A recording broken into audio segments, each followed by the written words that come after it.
اسلامی کیلنڈر کے اعتبار سے سال تبدیل ہو چکا ہے۔ بینگ اے مسلم ہماری یہ ذمہ داری بھی بنتی ہے کہ اپنے اسلامی کیلنڈر کے بارے میں اویئرنیس آگہی خود بھی رکھیں اور اپنی نسل کو بھی آگاہ کریں، اس وجہ سے کہ ہمارے اسلامی معمولات وہ سارے کے سارے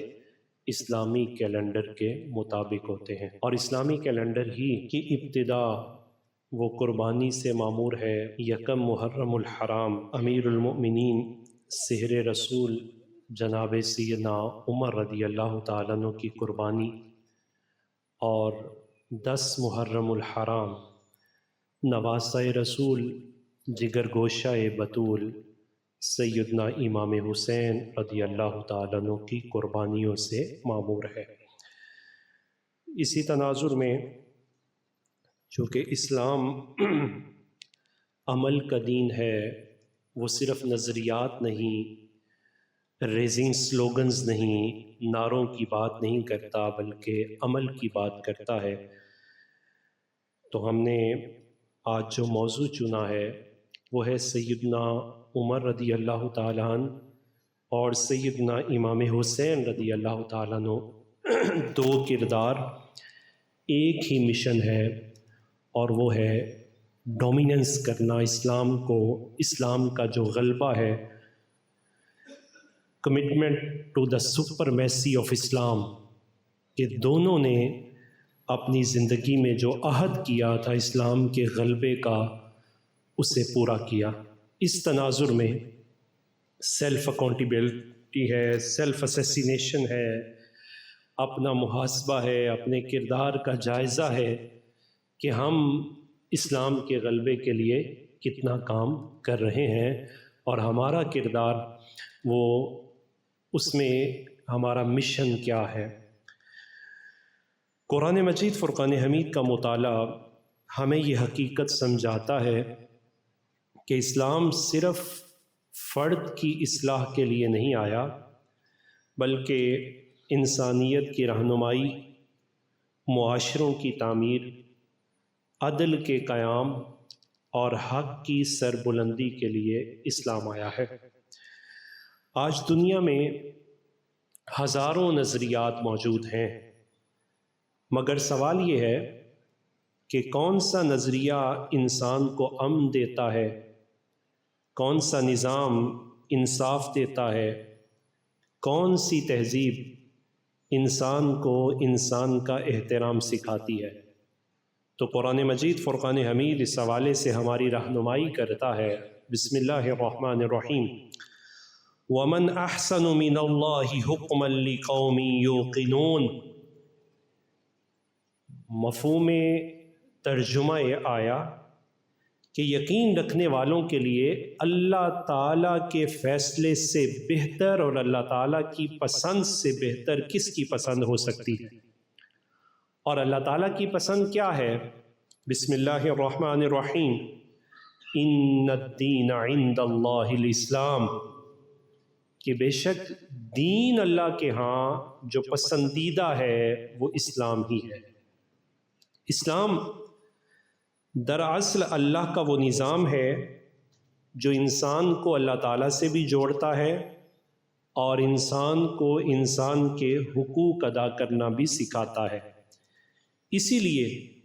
نبی پاک صلی اللہ علیہ وسلم کی بعثت کے جو مقاصد ہے، الٹیمیٹ گول جو ہے، قرآن مجید فرقان حمید نے جب ان کو بیان کیا تو ان میں ایک گول اس دین کا غلبہ، وہ بھی نبی پاک صلی اللہ علیہ وسلم کی بعثت کا مقصد رکھا گیا۔ بسم اللہ الرحمن الرحیم۔ هو الذی ارسل رسولہ بالہدی ودین الحق لیظہرہ علی الدین کلہ ولو کرہ المشرکون۔ اور اس سے پہلے اس آیہ مبارکہ کو بھی پڑھیے کہ دین کو مغلوب کرنے کی کوشش ہمیشہ سے دین دشمن کرتے رہیں گے، قرآن نے اسے بھی بیان کیا۔ سورہ توبہ آیت نمبر 33، یریدون لیطفئوا نور اللہ بافواہہم، کہ ان کا یہ ارادہ ہے ہر وقت وہ اس کوشش میں ہے کہ کسی طرح اللہ کے نور کو اپنی پھونکوں سے بجھا دے. اور ادھر اللہ تعالیٰ نے بعثت نبوی کے مقاصد میں سے اہم ترین مقصد کیا رکھا؟ هو الذی ارسل رسولہ بالہدی ودین الحق، وہ ذات جس نے اپنے رسول کو ہدایت اور دین حق کے ساتھ بھیجا. گول کیا ہے؟ لیظہرہ علی الدین کلہ، تاکہ وہ اسے تمام نظاموں اور تمام ادیان پر غالب کر دے. اور وہ جو کفر کی ایک سازش ہے یا کفر جس ٹریک پہ ہے اس سے بھی اویئر کر دیا. وَلَوْ كَرِهَ الْمُشْرِكُونَ، اگرچہ مشرکوں کو یہ ناگوار گزرے گا، ان کے لیے یہ بہت مشکل مرحلہ ہوگا. یہ آیت ہمیں بتاتی ہے کہ بعثت نبوی کا مقصد صرف چند افراد کو نیک بنانا نہیں تھا، بلکہ ایک ایسی تہذیب، ایک ایسا نظام عدل اور ایسا فکری اور اخلاقی انقلاب برپا کرنا تھا کہ جس کے پروردہ انسان پوری انسانیت کے لیے ماڈل اور نمونہ بن جائے. اور نبی پاک صلی اللہ علیہ وسلم نے اسی کے تحت اپنی صحابہ کی جماعت کو تیار کیا. عدل بھی کوٹ کے بڑھا، انصاف بھی بڑھا، غلبے کے عالم کی کیفیات بھی سکھائیں، اور مغلوبیت آ جائے تو اس کے انداز بھی رسول اللہ صلی اللہ علیہ وسلم نے سکھائے. یہاں تک کہ یہ جماعت ایسی مضبوط تیار ہو گئی کہ قرآن مجید فرقان حمید نے پھر انہیں یہ اعزاز دیا. مقام مدح میں ارشاد ہوتا ہے، بسم اللہ الرحمن الرحیم، کنتم خیر امت اخرجت للناس، کہ تم بہترین امت ہو. تو بہترین امت ہونے کا اعزاز انہیں دیا گیا،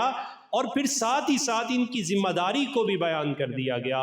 اخرجت للناس، جو نبوی مشن ہے تم اس کے امین ہو. جیسے نبی انسانیت کی رہنمائی کے لیے آئے، اب تمہیں بھی چھوٹا ویژن نہیں دیا گیا. تم صرف مسلمانوں کے لیے نہیں بلکہ اخرجت للناس، تمہیں انسانیت کے لیے تیار کیا گیا ہے.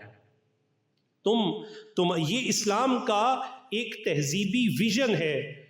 اور یہی وہ ویژن تھا جسے جناب عمر رضی اللہ تعالیٰ عنہ نے ریاست کی شکل دی، اور سیدنا امام حسین رضی اللہ تعالیٰ عنہ نے قربانی کے ذریعے اسے محفوظ کیا. ہم چونکہ دونوں شخصیات کے کردار اور ان کے ایک مشن یعنی غلبہ اسلام اور ان کی کمٹمنٹ جو تھی سپرمیسی آف اسلام کے لیے، اسلام کے غلبہ کے لیے، اس پر فوکس کر کے اپنے احوال کا جائزہ لینا چاہتے ہیں، تو اس تناظر میں اگر ایک سطحی نظر رکھنے والا ذہن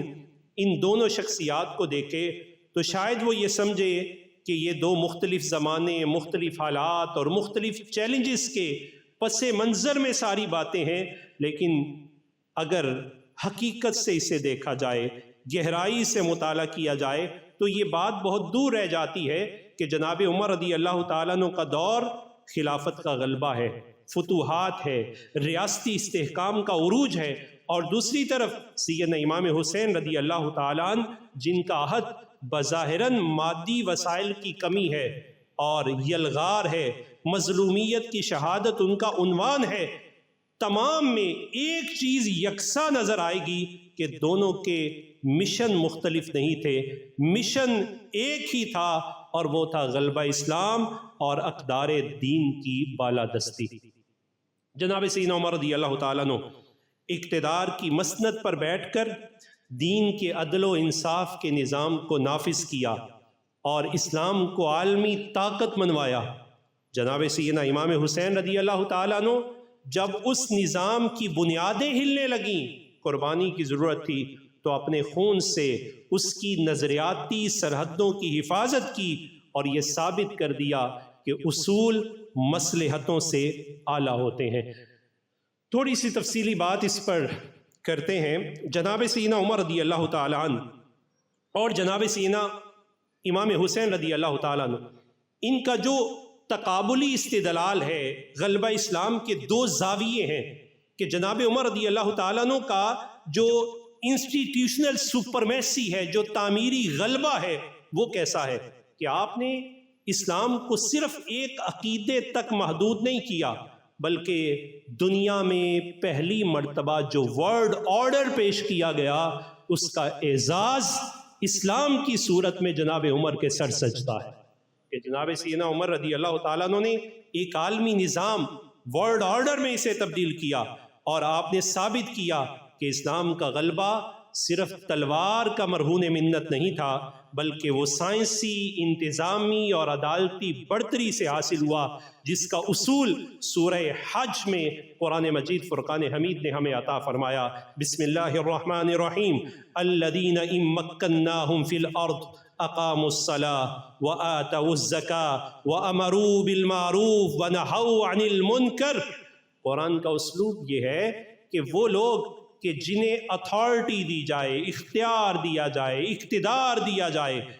زمین میں جب انہیں اقتدار ملتا ہے تو پھر وہ کرتے کیا ہیں؟ وہ صلاۃ کے نظام کو قائم کرتے ہیں، زکوٰۃ کے نظام کو قائم کرتے ہیں، اور امر بالمعروف اور نہی عن منکر کا پراپر نظام متعارف کرواتے ہیں۔ جناب عمر رضی اللہ تعالیٰ عنہ، آپ کا اقتدار اس آیت کی عملی تصویر پیش کرتا ہے کہ آپ نے نظام صلاۃ کو بھی قائم کیا، بیت المال کا باقاعدہ نظام قائم کیا، عدالتیں الگ کیں، محکمے بنائے، اور اگر کسی موقع پر آزمائش قحط آ جاتا ہے تو جو انتظامی بصیرت دکھائی، قیامت تک کرائسس مینجمنٹ کے لیے ماڈل بھی جناب عمر رضی اللہ تعالیٰ عنہ کا کردار اور آپ کا انتظام بن کے رہے گا۔ اور قرآن مجید فرقان حمید نے یہ جو پہلو ذکر کیا، بسم اللہ الرحمن الرحیم، ان اللہ یأمر بالعدل والاحسان، عدل اور احسان کی عملی تعبیر کا پہلا کامل نمونہ قیامت تک کے لیے جو بنا وہ جناب عمر رضی اللہ تعالیٰ عنہ کی ذات اور آپ کا نظام بنا، یہاں تک کہ اپنے تو رہے، اپنے پرائے بھی کہنے لگے کہ اگر دنیا کو ایک اور عمر مل جاتا تو زمین پر عدل کا نظام ہی رائج رہتا۔ یعنی اتنی مضبوط بنیادوں پر آپ نے اسلام کے نظام عدل کو غالب کیا۔ اس تناظر میں آپ کا خطبہ کہ سپرمیسی آف اسلام، اسلام کا غلبہ کردار سے کیسے ہوتا ہے، یہ آپ کے خطبے کے پہلے الفاظ ذرا سماعت کیجئے گا۔ ایھا الناس انی قد ابتلیت بکم وابتلیتم بی، اے لوگو یہ جو آج مجھے منصب دیا گیا ہے، میں تمہارے ذریعے آزمائش میں ڈالا گیا ہوں اور تم میرے ذریعے آزمائش میں ڈالے گئے ہو۔ اور پھر فرمایا من ظلم منکم او اعتدى على غیرہ لأضعن خده على التراب ثم لأضعن قدمیها على الخط الآخر حتى ارد الحق الى صاحبہ۔ میں عدل و انصاف کا اعلان کرتا ہوں، حق کے ساتھ کھڑا ہوں گا، عدل کو قائم کرنے کے لیے میں ظالم کے ظلم کے سامنے صد باندھوں گا۔ تم میں سے جو شخص ظلم کرے گا، زیادتی کرے گا، میں اسے ذلیل و رسوا کر دوں گا اور مظلوم کو اس کا حق ضرور دلواؤں گا۔ اور پھر اپنی ذات کے بارے میں جو بیت المال کے ساتھ ایک تعلق قائم ہوا، اس کو کیسے وضاحت کی؟ فرمایا ما یقیم صلبی، میں صرف اتنا ہی بیت المال سے لوں گا جس سے میری نیسیسری آف لائف منیمم، جتنی کم سے کم ضروریات زندگی پوری ہو سکیں۔ اور رہا کہ یہ جو میرے اقربا ہیں، میری اولاد ہے، اس کی ضروریات ہیں، اس کے بارے میں کیا ہے؟ فرمایا درہمان فی الیوم واللیلہ لی ولی اولادی، کہ بیت المال میں سے 2 درہم میرے اور میری اولاد کے لیے ہوں گے، جس سے ہمیں ایک دن اور رات میں گزارا کرنا ہوگا۔ لباس کی بات آئی تو کہا موسم سرما اور گرما میں ایک لباس ہے، حلۃ فی الشتاء و حلۃ فی الصیف، ایک لباس سردی کے لیے اور ایک لباس گرمی کے لیے۔ اور بیت المال کے شفاف استعمال کے لیے جو کردار دکھایا، فرمایا لکم علی ان انفق اموالکم فیما یرضی اللہ، کہ یہ جو بیت المال یعنی جتنے نظام چلانے کے لیے میرے پاس اموال آئیں گے، میں انہیں تم پر خرچ تو کروں گا، لیکن خرچ کرتے ہوئے لحاظ یہی رکھوں گا، وہاں خرچ کروں گا جہاں میرا اسلام مجھے حکم دیتا ہے، جہاں میرا خدا مجھ سے راضی ہوگا۔ اور رزق اور وظائف میں جو اضافے ہیں، یعنی جو انکریمنٹس کا نظام ہے، یہ اس کے لیے جو آپ نے ماڈل قائم کیا، فرمایا لکم علی ان ازید فی ارزاقکم واوسع علیکم، تمہارا مجھ پر حق ہے کہ میں تمہارے وظائف بھی مقرر کروں اور تمہاری معاشی سہولتوں میں اضافہ کرتا رہوں، اور جہاں وسائل بڑھانے کی بات آئے تو وسائل کو بڑھانا بھی میری ذمہ داری ہے، تاکہ وسائل بڑھے، ذرائع آمدن بڑھے، اور اس سے جو بڑھوتری ہوگی تمہیں بھی اس میں سے ضرور حصہ دیا جائے گا۔ وطن کا دفاع ہو، سرحدوں کا تحفظ ہو، وہ جیو پولیٹیکل باؤنڈریز کی بات ہو یا آئیڈیالوجیکل باؤنڈریز کی بات ہو، دونوں پر جو اصول آپ نے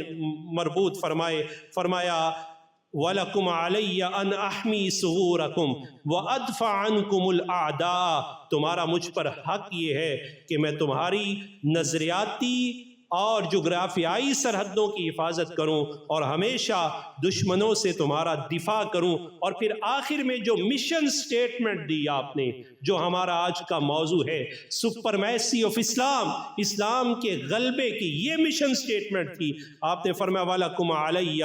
أَنْ أُبَلِّغَ رِسَالَةَ نَبِيِّكُمْ إِلَى الْعَالَمِينَ، میرا ذمہ داری ہے کہ میں پوری دنیا میں اسلام کا بول بالا کر دوں۔ اور پھر جناب عمر رضی اللہ تعالیٰ عنہ نے اس بول بالے کے لیے اپنے کردار کو پیش کیا، جو کہا وہ کر کے دکھایا، اور ہمیشہ اپنی ذات کو اسلام کے تابع رکھا، اور اپنے چاہنے والوں سے اور خود بھی اقتدار میں ہو کر کبھی بھی فراغت کے اصول کو نہیں اپنایا تو کام کے اصول کو اپنایا۔ ہم وطن عزیز پاکستان کی بنیاد رکھنے والے حضرت قائد اعظم رحمت اللہ علیہ بھی جو عمل کی ترغیب دیتے ہیں، وہ فرماتے ہیں یہ میں نے جناب عمر کی زندگی سے سیکھا۔ جناب عمر رضی اللہ تعالیٰ عنہ فرمایا کرتے تھے العمل ثم العمل ثم العمل، عمل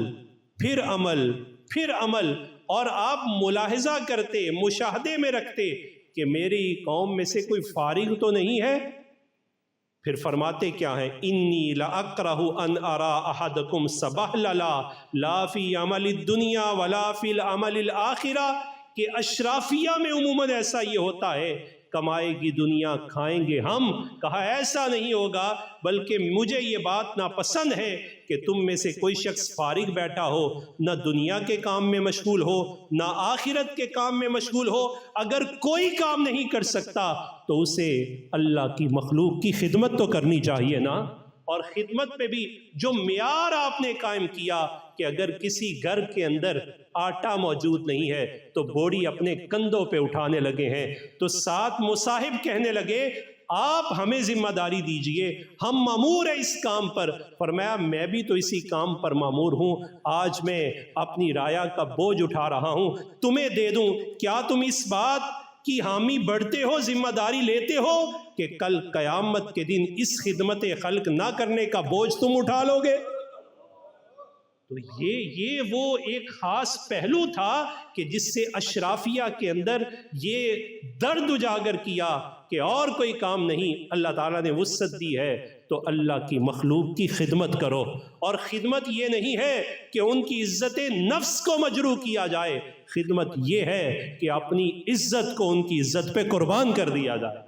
اور خود ان کی دہلیز پر جانا، ان کی ضروریات کو پورا کرنا۔ اگر ہم اس خطبے کو سم اپ کریں تو 5 بنیادی نکات اسلام کی سپرمیسی کے لیے آپ کے کردار سے ہمیں نظر آتے ہیں۔ سب سے پہلا اکانومی انٹیگریٹی، کہ معاشی دیانت ہے کہ بیت المال کو ذاتی ملکیت نہیں بلکہ امانت سمجھا ہے۔ پبلک ویلفیئر کا تصور، عوام کی بنیادی ضروریات اور معاشی استحکام کو یقینی بنایا ہے۔ فائنینشیل گروتھ، معاشی وسعت کے لیے آمدنی، وظائف، معاشی ترقی کے مواقع، ان کے اندر ایک بیلنس نظام، اور نیشنل سیکیورٹی اور کنسیپچل سیکیورٹی، اس پر جناب عمر رضی اللہ تعالیٰ عنہ نے سرحدوں کی، نظریات کی، شہریوں کی اور ریاستی استحکام کے تحفظ کا معیار قائم کیا۔ اور پھر جو آپ کا قومی اور ایمانی مشن تھا اس کو بیان کیا کہ ایک مسلمان کسی بھی منصب پر فائز ہو جائے، اسلام کے پیغام عدل، اخلاق اور انسانی خیر کو پوری دنیا تک پہنچا کر اس کی سب سے بڑی ذمہ داری یہ ہے کہ رسول اللہ کے دیے ہوئے نظام کو پوری دنیا پر غالب کر دے، اور اس کی زندگی کا مشن ایک ہونا چاہیے، تمنا ہے کہ دنیا میں کوئی کام کر جائیں، گر ہو سکے تو خدمت اسلام کر۔ یہ جناب عمر رضی اللہ تعالیٰ عنہ۔ اور پھر اس پہلو پر جناب ابو عبیدہ بن جراح رضی اللہ تعالیٰ عنہ نے ایک موقع پر روکا، جب آپ غلبہ اسلام کے اس حظ کو پانے کے لیے بیت المقدس کی طرف جا رہے ہیں تو پاؤں میں موزے موجود ہیں، اچانک پانی آ گیا، موزوں کو اتارا اور اتار کے کندھوں پہ رکھ لیا۔ جناب ابو عبیدہ بن جراح سپہ سالار تھے اور سامنے وہ دشمن قوم موجود تھی، تو آپ نے جب کندھوں پہ رکھا تو ابو عبیدہ بن جراح کہنے لگے، ایک تو آپ کا لباس پیوند والا، دوسرا یہ موزے جو آپ نے پہنے ہیں یہ تو پاؤں میں پہنے جاتے ہیں اور آپ نے کندھوں پہ رکھ لیا ہے، تو وہ قوم کیا کہے گی؟ تو آپ نے فرمایا، ابو عبیدہ اگر آپ کی جگہ کوئی اور ہوتا تو آج میں بہت اگریسو ہو جاتا، لیکن تنبیہ کرتا ہوں آپ کو وارن کرتا ہوں، تمہیں معلوم ہے کہ یہ موزے میرے نہیں ہیں، یہ تو بیت المال کے ہیں، ان کی حفاظت بھی میری ذمہ داری ہے، جس طرح لیا ہے اس طرح لوٹانا ہے، اور اسلام ہمیں بیت المال کو امانت کے طور پر استعمال کرنے کی اجازت دیتا ہے، اور میں اسلام کو پیش نظر رکھوں گا۔ ابو عبیدہ بن جراح بات سن لیجئے، نحن قوم اذن اللہ بالاسلام فمہما ابتغینا العزت بغیرہ اذلنا اللہ۔ فرمایا، اے ابو عبیدہ بن جراح، ہم ایسی قوم ہے، اعزنا اللہ نے ہمیں عزت دی تو اسلام کی وجہ سے عطا فرمائی ہے، اور یہ عزت اس وقت تک قائم رہے گی جب اسلام سپریم رہے گا، اسلام سپر رہے گا، اس کی سپرمیسی کے لیے ہم کام کرتے رہیں گے، اور جس دن ہم نے اسلام کو چھوڑ کر کسی اور کی طرف توجہ کر دی تو نہ ہم رہیں گے اور نہ یہ عزت رہے گی۔ کیوں؟ اس وجہ سے کہ قرآن کا اصول یہ ہے، وَتُعِزُّ مَن تَشَاءُ وَتُذِلُّ مَن تَشَاءُ، عزت بھی اللہ ہی عطا فرماتا ہے، تو پھر اللہ کے ساتھ جڑے رہیں گے تو عزتیں ہمارا مقدر رہیں گی۔ یہ جناب سیدنا عمر فاروق رضی اللہ تعالیٰ عنہ کا کردار تھا جو اسلام کی سپرمیسی کے لیے ہمارے پاس اور قیامت تک ماڈل کے طور پر موجود رہے گا، اور یہی کردار، یہ کردار تو غلبہ میں ہے نا، مغلوبیت میں یہی کردار جناب سیدنا امام حسین رضی اللہ تعالیٰ عنہ کا ہے۔ سیدنا امام حسین رضی اللہ تعالیٰ عنہ کے دور میں آپ کے سامنے چیلنج یہ نہیں تھا کہ اسلام کی سرحدوں کو وسعت دی جائے، بلکہ ان کے سامنے چیلنج کیا تھا کہ سلطنت کے اندر جو بگاڑ پیدا ہو رہا ہے، اسے جو اسلامی نظام سے نکالا جا رہا ہے، خلافت راشدہ کے شورائی ماڈل کو خاندانی بادشاہت میں بدلنے کی کوشش ہو رہی ہے، تو آپ نے اس کے خلاف سٹینڈ لیا، کیونکہ نبوی اصول یہ ہے، افضل الجہادی کلمت عدل عند سلطان جائر، کہ افضل ترین جہاد یہ ہے کہ جابر اور ظالم کے سامنے کلمہ حق کہنا۔ سیدنا امام حسین رضی اللہ تعالیٰ عنہ کا اقدام کسی ذاتی اقتدار کے لیے نہیں تھا، بلکہ آپ کے سارے اقدامات وہ غلبہ اسلام کے لیے تھے، کہ اگر حکمران کے پاس مادی طاقت آ بھی جائے تب بھی حق اور باطل کا معیار تبدیل نہیں ہو سکتا۔ آپ نے مادی شکست کو اخلاقی اور فکری فتح میں بدل دیا۔ آج کی دنیا جسے کانسٹیٹیوشنلزم اور قانون کی بالادستی کہتی ہے، کربلا کی بنیاد دراصل اسی نظریے کی بقا کے لیے رکھی گئی کہ ریاست کسی کی ذاتی جاگیر نہیں بلکہ یہ اللہ کی امانت ہے۔ آج کے جو عصری اطلاقات ہیں،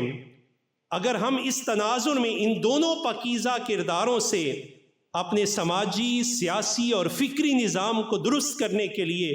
گائیڈ لائنز لینا چاہیں تو جناب عمر رضی اللہ تعالیٰ عنہ کی زندگی کا خلاصہ کیا ہے کہ اسلامی شیلٹر کے نیچے انسٹیٹیوشنز کو بلڈ کرنا، انہیں مضبوط کرنا، مستحکم کرنا۔ آپ نے سکھایا کہ اسلام کا غلبہ نعروں سے نہیں ہوتا بلکہ مضبوط کرداروں اور مضبوط اداروں سے ہوتا ہے، نظام عدل سے ہوتا ہے، سائنٹیفک مینجمنٹ سے ہوتا ہے۔ آج کی مسلم دنیا اگر دنیا میں اپنا مقام بنانا چاہتی ہے تو اسے گورننس میں اور میرٹ میں وہ ماڈل اپنانا ہوگا جو جناب عمر فاروق رضی اللہ تعالیٰ عنہ نے عطا فرمایا۔ اور سیدنا امام حسین رضی اللہ تعالیٰ عنہ، آپ کی زندگی اور آپ کا کردار اسلام کی سپرمیسی کے لیے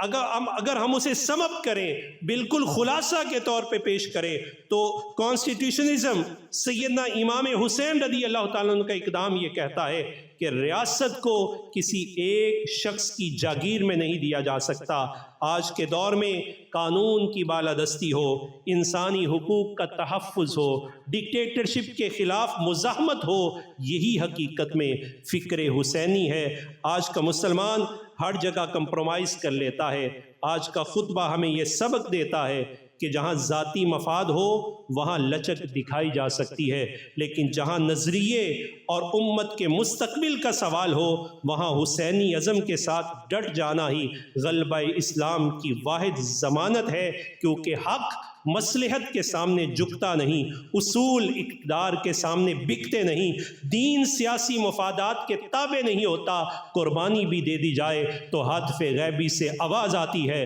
اسلام زندہ ہوتا ہے ہر کربلا کے بعد۔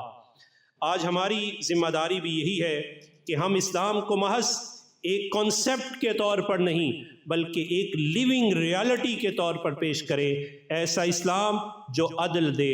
امن دے، علم دے، کردار دے، انسانیت کو عزت دے اور دنیا کو ایک نئی امید دے۔ تو پھر ہم پورے یقین سے کہہ سکتے ہیں کہ اسلام did not come to be suppressed by any age, any power, any civilization، کہ اسلام زمانے میں کسی کے دباؤ سے دب ہی نہیں سکتا جب تک اسلام کا کردار جو جناب عمر رضی اللہ تعالیٰ عنہ نے غلبے کی صورت میں عطا فرمایا اور جناب امام حسین رضی اللہ تعالیٰ عنہ نے مغلوبیت کی صورت میں ہمیں عطا فرمایا، اگر ہم جناب عمر کے عدل، جناب امام حسین کی استقامت، صحابہ کی محنت، اہل بیت کی قربانیوں کو اپنی زندگیوں میں زندہ کر لیں تو دنیا ایک بار پھر کہنے پر مجبور ہو جائے گی کہ اسلام از سم تھنگ ڈفرینٹ، کہ اسلام تو بڑی منفرد چیز ہے۔ غلبہ ہو تو تب بھی یہ سپریم رہتا ہے، مغلوبیت ہو تب بھی سپریم رہتا ہے۔ یہ واقعی ایک منفرد، اعلیٰ اور انسانیت کو نجات دینے والا نظام ہے۔ یہی پیغام فاروقیت ہے، یہی پیغام حسینیت ہے اور یہی اسلام کا آفاقی پیغام ہے کہ اسلام اقتدار میں ہو تو تب بھی اسلام رہتا ہے، اور اگر اسلام آزمائش میں ہو تو تب بھی اسلام ہی رہتا ہے۔ ہم سب کو یہی کوشش کرنی چاہیے کہ یہ قدر مشترک اپنی زندگیوں کے اندر پیدا کرنی چاہیے کہ اسلام کو صرف نظریات اور نعروں تک محدود نہ کریں بلکہ اس کی ایسی ورث پیش کریں کہ لوگ آنکھوں سے دیکھیں اور مغلوب ہو کر کہیں کہ